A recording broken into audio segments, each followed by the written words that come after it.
Okay guys, I'm here today with Dante Leon. Huge honor for me. Guys, Dante got 4th place in the ADCC last year. He won the World's No-Gi IBJJF. In the ADCC, he was able to beat Lucas Lepre, one of my best friends, and in my opinion, the best lightweight in the history of Jiu-Jitsu. So you guys can imagine how good Dante is. And we just shot an entire structure with him, all about his back attacks, which is really good.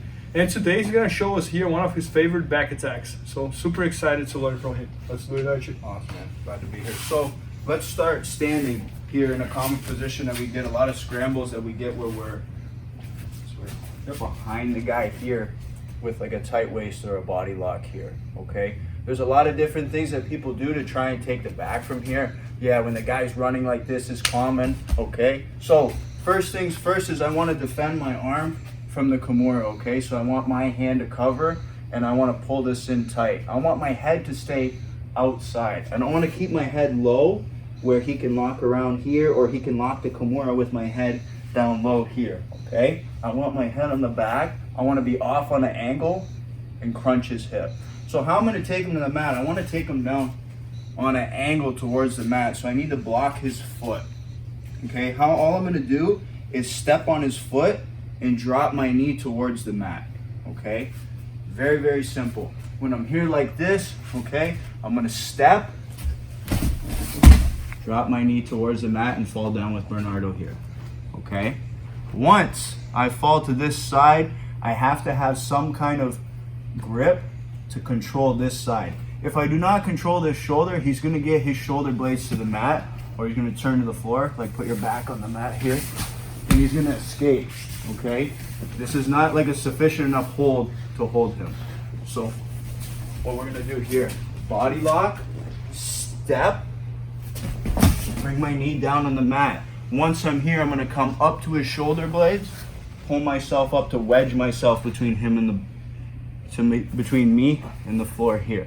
Okay. Now once I'm here, I'm gonna lock my seatbelt, and the most important part is I bring my knee up to my elbow as a speed bump here. Okay.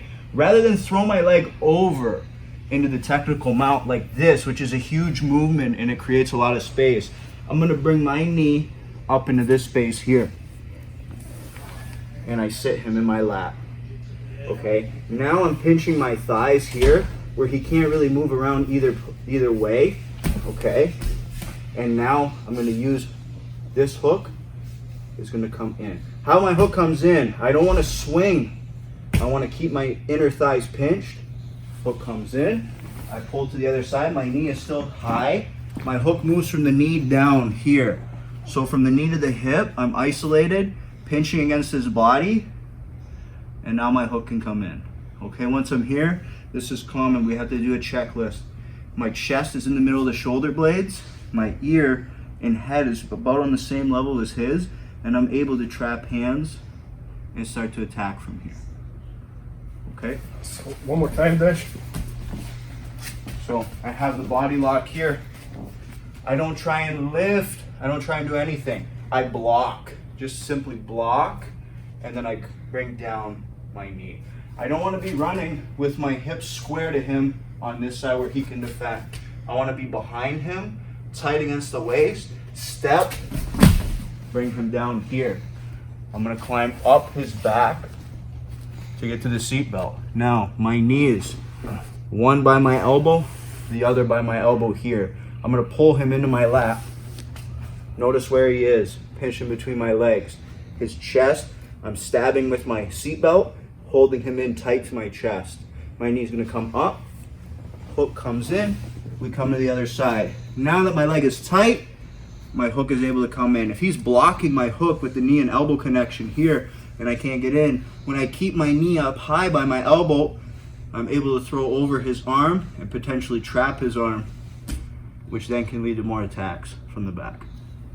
So guys, some really cool details here. So I think first detail that caught my attention here was this thing that he does, that he steps on my foot. I was not expecting that, and it's really good because I cannot move this leg, right? So you cannot step forward to avoid me falling. So when I step, I'm just trying to bring my knee straight down on the floor. So when I step, I'm just falling with my knee, and you're gonna fall with me as I'm going on this angle. I'm not gonna fall straight forward. I'm coming down at that angle. Notice how you're just gonna fall on your shoulder here. Yeah. And guys, second detail here, Dutch, this thing that you did with your hand on my, I have seen that this position, but not in this case. So this was very, very interesting. I like to get this rather than try and jump to here, because when I'm here, I don't have my chest in the middle of your back. And a lot of guys are able to either outrun me this way, or they get their back to the floor right here, and they get back to their guard. Got it. So when I trap here, I'm able to pull myself up to get my chest behind you. Now you can't bring your back on the floor, and if you try and run away from me, you I'm put in the good hooks in. position to take your back now. Oh man, that was amazing. So guys, Dante made history this year, last year in Jiu-Jitsu. He was the first Canadian to win the awards as a black belt. He won the awards IBJJF No-Gi, and also got 4th place in the ADCC.